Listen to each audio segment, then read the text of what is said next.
एक रन की जरूरत मैं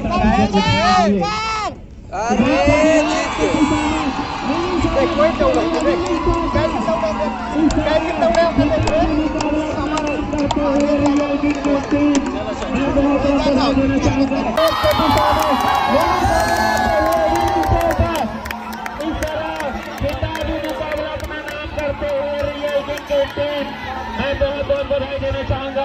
जो कि प्रीमियर लीग का खिताबी मुकाबला आज 2021 में जीत चुके हैं। अच्छी खेल दिखाए हैं जिसकी बदौलत आज दूसरा साल फाइनल मैच करते हुए जो कि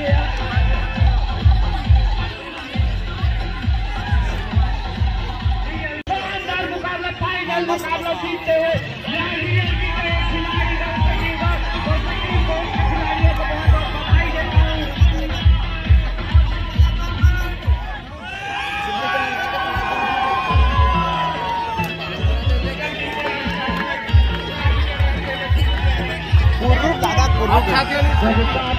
मुकाबला देखने को मिला दर्शकों को फाइनल क्षेत्र में मुकाबला फाइनल में भोजी श्री रामचंद्र भोजी, श्री दाताराम प्रजापति जी, श्री विनोद साहू जी, श्री किशन प्रजापति जी, श्री रामेश्वर कोहरे जी, श्री सत्य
ग्राम पंचायत केंद्रीय के सरपंच अतिराम भारत जी को कृपया करके वो दो शब्द हमें अपने हमारे खिलाड़ियों को अपना विचार विमर्श प्रकट करेंगे। आदरणीय अतिराम भारत।